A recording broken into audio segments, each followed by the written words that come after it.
திருவள்ளூர் மாவட்டம் பொன்னேரி அருகே சொல் பேச்சு கேட்காத குழந்தைகளுக்கு தாய் சூடு வைத்த நிலையில் குழந்தைகள் இருவரையும் அப்பகுதி பொதுமக்கள் மீட்டு மருத்துவமனையில் அனுமதித்தனர். தாய் மற்றும் அவரது இரண்டாவது கணவரை போலீசார் காவல் நிலையம் அழைத்து சென்று விசாரித்து வருகின்றனர். கூடுதல் விவரங்களோடு இணைகிறார் செய்தியாளர் யுகந்தர். வணக்கம் யுகந்தர், விவரங்கள். வணக்கம். திருவள்ளூர் மாவட்டம் பொன்னேரியில் கடந்த சில ஆண்டுகளாக பாதாள சாக்கடை பணிகளானது நடைபெற்று வருகின்றன.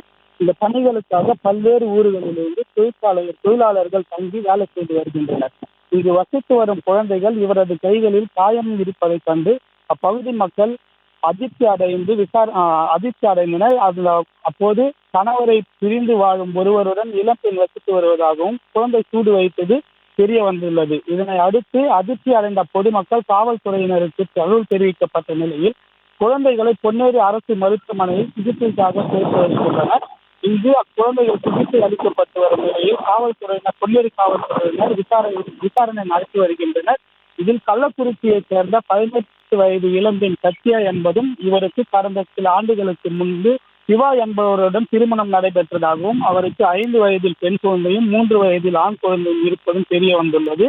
மேலும் கணவருடன் ஏற்பட்ட தகராறில் கணவரை பிரிந்து தற்போது வேறு ஒருவருடன் திருமணம் செய்து வாழ்ந்து வருவதாகவும் தம்முடைய சொல் பேச்சு கேட்காத குழந்தைகள் கையில் சூடு வைத்ததாக போலீசார் விசாரணையில் சத்யா கூறியுள்ளார். இதையடுத்து சத்யா அவரது இரண்டாவது கணவர் அன்பரசன் ஆகிய இருவரையும் காவல்துறையினர் அழைத்து சென்று விசாரணை நடத்தி வருகின்றனர். மேலும் இந்த சம்பவம் பகுதியில் குழந்தைகள் பாதுகாப்பு அதிகாரிகளுக்கு தகவல் தெரிவித்து நடவடிக்கை எடுக்கப்படும் என காவல்துறை தரப்பில் தெரிவிக்கப்பட்டுள்ளது. தாய குழந்தைகளுக்கு சூடு வைத்தது அச்சம்பவம் அப்பகுதியில் பெரும் பரபரப்பை ஏற்படுத்தி வருகிறது. விவரங்களுக்கு நன்றி யுகந்தர்.